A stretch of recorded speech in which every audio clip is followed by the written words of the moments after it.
Ini yang paling penting untuk disadari, urut dulu ya. 1, rizki telah ditetapkan untuk diberikan sepanjang kita mau berikhtiar untuk menjemputnya. 2, rizki tidak akan berkurang dan tidak akan tertukar. Baik ya? Jelas sampai sini? Nah, ketiga, ini yang paling penting. Fokus ini dengan baik.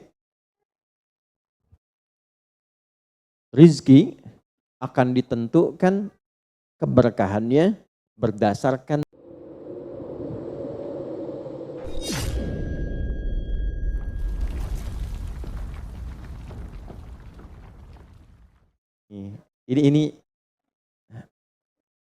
ini rumusnya ya.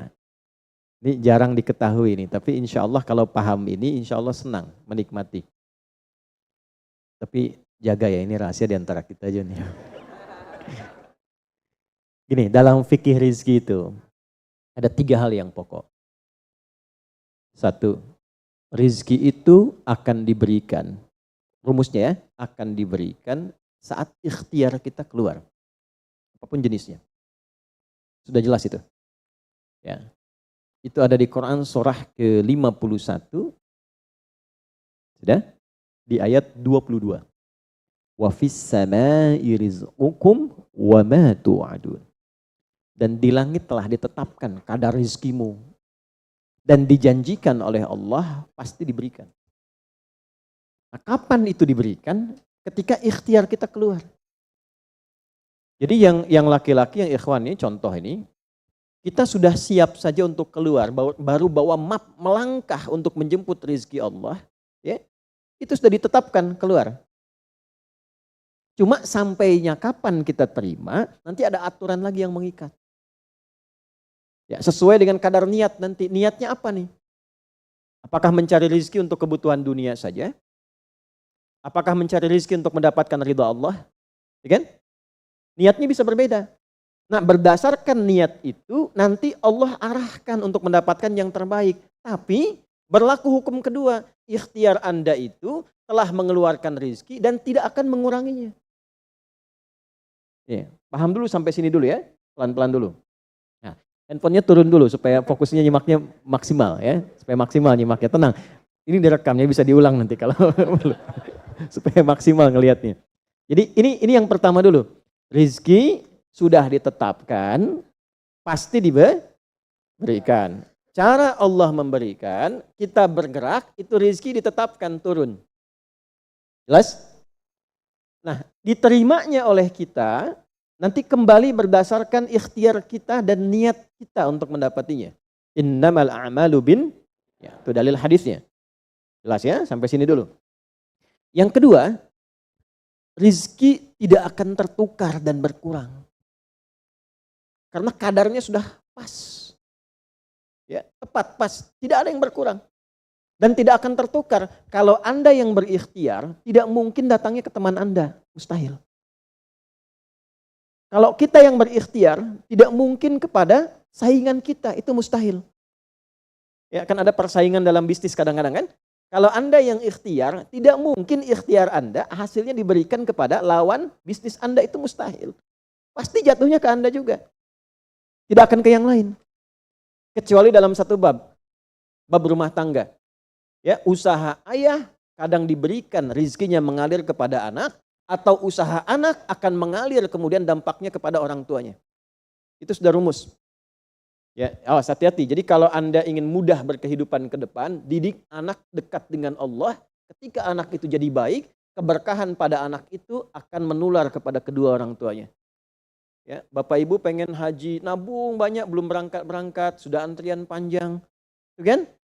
Tapi tiba-tiba ada orang yang tetangga anaknya penghafal Quran 30 juz, dapat hadiah haji, orang tuanya ikut, bapaknya ikut, ibunya ikut, gurunya ikut. Ya, jadi nanti ada 2 ayat di dalam Al-Quran yang menjamin usaha orang tua mengalir ke anak, usaha anak mengalir kepada kedua orang tua. Babnya keluarkan kalau ingin mudah. Nah, yang ketiga, nanti saya urutkan di papan tulis supaya memudahkan itu. Yang ketiga, ini yang paling penting untuk disadari, urut dulu ya. 1, rizki telah ditetapkan untuk diberikan sepanjang kita mau berikhtiar untuk menjemputnya. 2, rizki tidak akan berkurang dan tidak akan tertukar. Baik ya? Jelas sampai sini? Nah, ketiga, ini yang paling penting. Fokus ini dengan baik.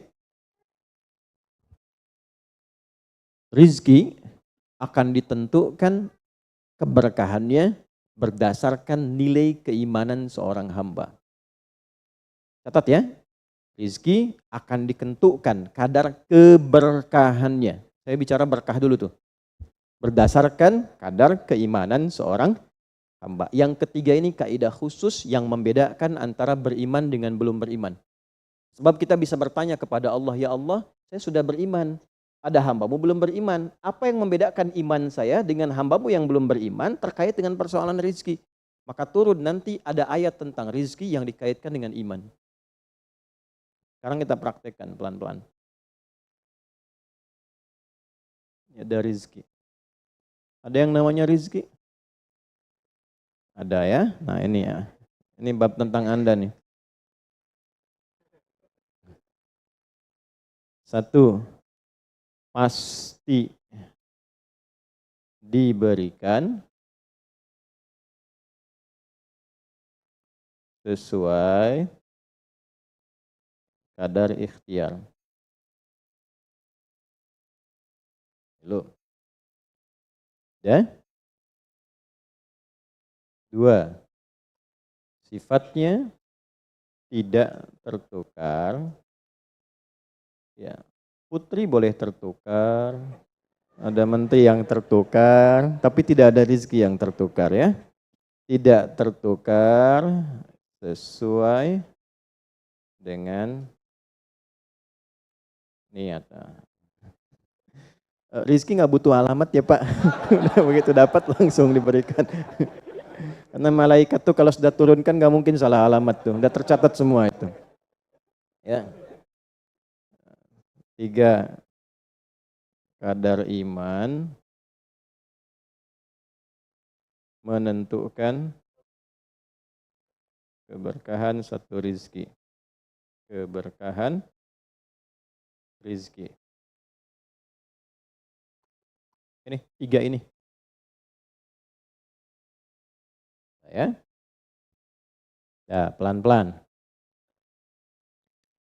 Ya, cara memahaminya bagaimana? Kalau ada yang bergerak, itu pasti rezeki diperintahkan ya untuk diturunkan. Tapi sekali lagi tadi, apakah itu akan langsung diterima atau nanti diakumulasikan, dikumpulkan? Yang dengan pengumpulan itu di titik tertentu Allah berikan. Jadi kalau Anda misalnya belum dapat hari ini, belum dapat hari besok, sepekan nyari nggak dapat. Tiba-tiba bulan yang ketiga dapat dan gajinya begitu besar tawarannya. Bahkan belum mulai udah dikasih ya pesangon misalnya untuk uang muka banyak sekali. Nah, cara memahaminya bagaimana? Bukan berarti ketika Anda dapat di situ besar, itu akumulasi kumpulan yang telah dikumpulkan dari ikhtiar Anda sejak awal. Paham nggak sampai sini? Paham ya? Nah, kenapa ada hukum demikian? Masuk ke sini dulu nih. Ya, saya mau tanya sebentar.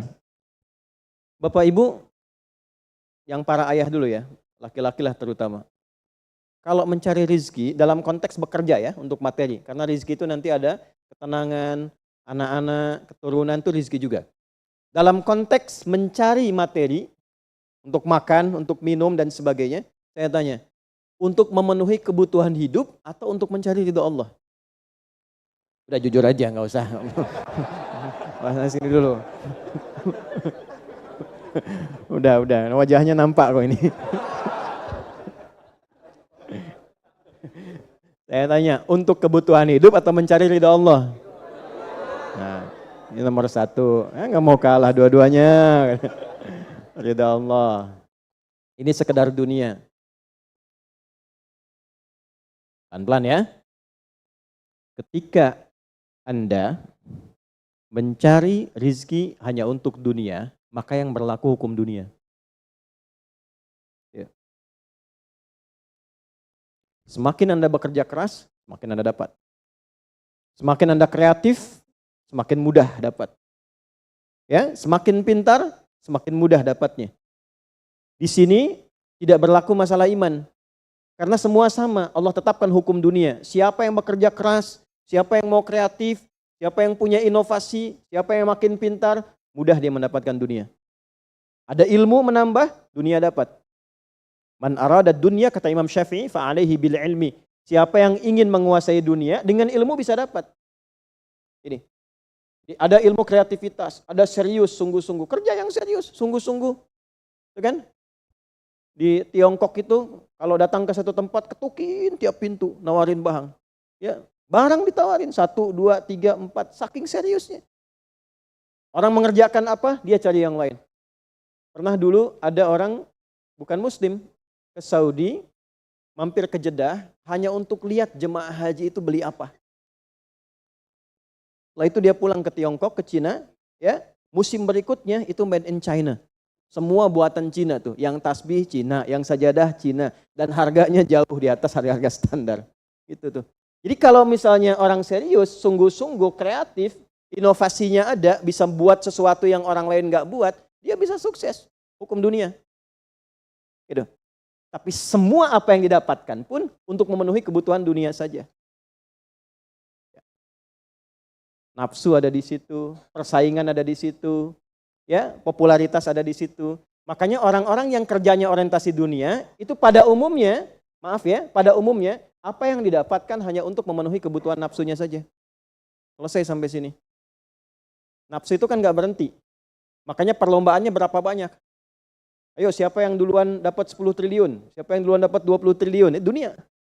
Dan nggak akan berhenti. Begitu dapat pengen nambah lagi, dapat pengen nambah lagi. Walaupun yang dipakai mungkin tidak sampai ke situ. Sekarang saya tanya Anda ya, mengumpulkan sesuatu yang tidak Anda gunakan, bermanfaat tidak? Ya, Ibu misalnya mengumpulkan kayu bakar banyak sampai seruangan masjid ini Bu. Ya, tapi yang Ibu pakai sehari cuma 1. Ya, dikumpulin 1, 2, penuh, tapi yang dipakai 1. Tapi nggak pernah puas melihat pengen lagi, sampai 10 masjid kayu dikumpulkan. Yang dipakai cuma 1. Kira-kira perbuatan semacam ini bermanfaat tidak? Nah, jika ada orang yang banyak bekerja, hanya membutuhkan sesuatu untuk memenuhi keinginannya saja, ketahuilah Anda terjebak dalam kehidupan duniawi. Mohon maaf sebesar-besarnya ya. Jadi kalau bekerjanya hanya untuk tambah tabungan lagi, cek saldo, bandingkan dengan teman-teman, tapi dari apa yang dikumpulkan tidak membuat Anda lebih baik. Ya, yang paling bahaya tuh gini, pas sakit carinya obat generik. Padahal kayaknya minta ampun gitu. Ya, itu menunjukkan bahwa ada sifat dunia yang menguasai. Pada diri pribadi pun bersifat masih kikir. Nah ini ya, ini yang berbahaya ini. Ya, kalau bekerjanya nggak ada masalah, serius dapat nggak ada masalah. Cuma yang dapat ini mengeluarkannya seperti apa? Kalau hanya mengumpulkan, hanya pamer, hanya untuk update, dia mau menyampaikan dengan pamernya, pakai hukum dunia, nggak bisa disalahkan dalam konteks dunia. Walaupun secara moral dalam hukum agama ini tidak dibenarkan. Jelas nggak sampai sini? Ya, sekarang saya tanya, ada nggak orang misalnya OKB misalnya, orang kaya baru gitu. Nah, baru kaya langsung pasang status, ada yang begitu? Ya, dapat mobil baru pasang status, ada yang begitu? Nah, ini biasanya semakin banyak dilakukan terjebak dengan hukum dunia. Tugas kita mendoakan, bukan mencela. Oh pasti si itu tuh, bukan ya, jangan seperti itu. Ya, tugas kita mendoakan kembali dan sehingga dengan doa itu mudah-mudahan sampai kepada jiwanya untuk bisa berubah. Sehingga diarahkan pada yang lebih baik. Tapi maksud saya begini, kalau ada di antara yang ngaji itu terpedaya dengan sistem seperti ini, dia bekerja, tambah lagi, tapi penambahan itu alhamdulillah tidak membuat kehidupannya lebih baik dan bermanfaat, dia terjebak dalam kehidupan dunia. Pada akhirnya berlaku hukum akhir dunia. Hukum akhirnya?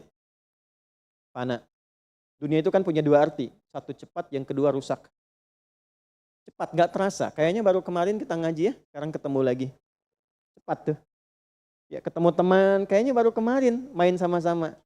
Ternyata sekarang udah punya cucu 4 gitu. Ya? Itu dunia tuh.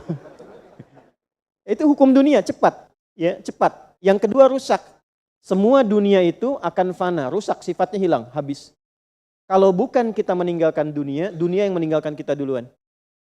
Ini saya sering katakan, ini ada gelas nih, menampung air. Airnya habis, didiamkan saja, jangan diapa-apakan. Ini kotor, rusak sendiri. Anda punya handphone, elektronik, simpan aja, nanti rusak sendiri. Sifat semua dunia itu rusak. Ya, di sepanjang kita berada di dunia, tubuh pun gak abadi. Yang ganteng-ganteng akan hilang dengan sendirinya gantengnya. Makanya ibu kalau cari suami ganteng nanti rugi tuh. Ya. Baik, sama, istri juga demikian, yang perempuan demikian. Semua selama di dunia hukum berlaku.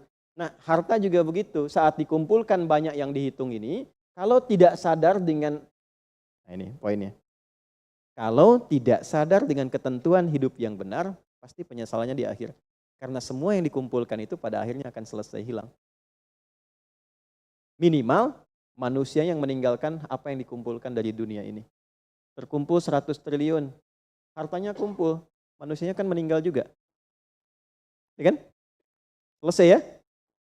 Ya pertanyaannya, selama hidup yang kemakan berapa dari sini? Nah ini yang kemudian dikoreksi oleh agama, dituntun oleh Islam. Tidak salah. Kalau bisa jangan 100 triliun, nanggung 1000 triliun, 2000 triliun, 3000 triliun. Kayak Abdurrahman bin Auf tuh sampai 14.000 triliun. Kalau dihitung dengan kurs sekarang, itu sampai 14.000 triliun. Tapi ternyata apa yang dikumpulkan itu membawa keberkahan untuk dunianya plus membawa bekal kebaikan untuk akhiratnya. 1 dari 10 orang yang dijamin masuk surga tanpa hisab adalah orang paling kaya yang pernah hidup di muka bumi ini. Salah satunya Abdurrahman bin Auf. Hartanya kurang lebih sampai 14.000 triliun. Tapi bisa menggunakannya. Dunianya sejahtera, akhiratnya terjamin. Jelas sampai sini? Ya, nah maka yang paling menentukan itu ini satu niat, yang kedua di sini aspek keberkahan. Dicarinya pakai iman.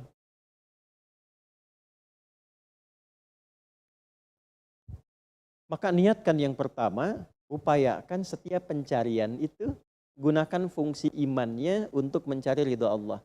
Maka ayatnya akan pindah ke ayat 172. Ya ayyuhalladzina amanu kulu min thayyibati ma razaqnakum. Hei orang-orang yang beriman, pakai imanmu untuk mencari kebutuhan hidupmu. Nanti aku siapkan kata Allah yang sesuai dengan kadar imanmu. Karena itulah kadang kelihatannya begini. Kelihatannya mohon maaf ya Bu, Pak. Nggak dapat lagi, padahal sudah tahajud malamnya. Udah puasa, udah baca Quran, lamar nggak dapat lagi. Ini nggak dapat lagi. Bukan karena ini Anda nggak bisa dapat, bukan. Karena belum cocok dengan iman Anda, ini belum thayyib. Belum thayyib. Belum ada baiknya. Mungkin ada bagian dari usaha itu yang kurang cocok untuk iman. Tapi ikhtiar Anda mencari, itu oleh Allah ditetapkan. Setiap dia berangkat, tuliskan. Siap turunkan, siap turunkan. Cuma kapan diturunkan? Nah, itu kadang-kadang ada latihan untuk menguatkan keimanan kita sampai kita melewati semua perjalanan pencarian rezeki itu baru diturunkan. Dan hebatnya dalam mencari ini Allah berikan bonusnya. Ada bonus pengalaman. Pernah sakit, pernah capek, pernah naik ini, pernah naik itu, tanpa sadar itu yang menempa dirinya menjadi sosok yang lebih kuat, lebih baik, yang ketika rezekinya diberikan seutuhnya, dia sudah bisa menggunakan rezeki ini sesuai dengan pengalaman sebelumnya. Nah, yang mahal tuh ini. Makanya Abdurrahman bin Auf itu kan diambil dulu, dirampas hartanya, berangkat 400 km, jalan kaki, nggak bawa apa-apa, dipakai dulu ilmunya, belajar dulu jadi penyalur, dapat upah, dapat bonus dulu, baru dipakai lagi. Tapi perjalanan itu menempa hidupnya dengan iman sehingga jadi orang terkaya yang pernah tercatat dalam kehidupan di bumi sampai hari ini. Jadi kalau satu kali Anda melamar kemudian ditolak pekerjaan, jangan langsung simpulkan tidak diberi. Alhamdulillah ya Allah yang telah memberikan kepadaku rizki yang baru berupa penolakan ini untuk menguatkan iman dan mentalku untuk menjemput rizkimu yang lebih baik daripada ini. Jelas ya? Nah ini poin-poin ini yang mahal. Nanti kalau sudah dapat ilmu ini, yang lainnya akan lebih mudah. Nah, jadi jangan disimpulkan, ya Allah aku sudah ngaji, aku sudah tahajud, kurang apa lagi? Sampai hari ini aku belum dapat. Nah itu sesuatu yang tidak tepat untuk keluar, tapi juga bisa dipahami karena boleh jadi belum mendapatkan pencerahan sesuai dengan bab rezekinya. Nah pada akhirnya dikembalikan, kalau sudah dapat itu ditanya balik oleh Allah, itu mau dipakai apa? Toh pada akhirnya aku yang cukupkan. Ya, falyanzuril insanu ila ta'ami. Yang pertama kebutuhan makan kita pastikan dengan baik. Allah yang kasih, masa digunakannya untuk mencari yang tidak baik? Jelas?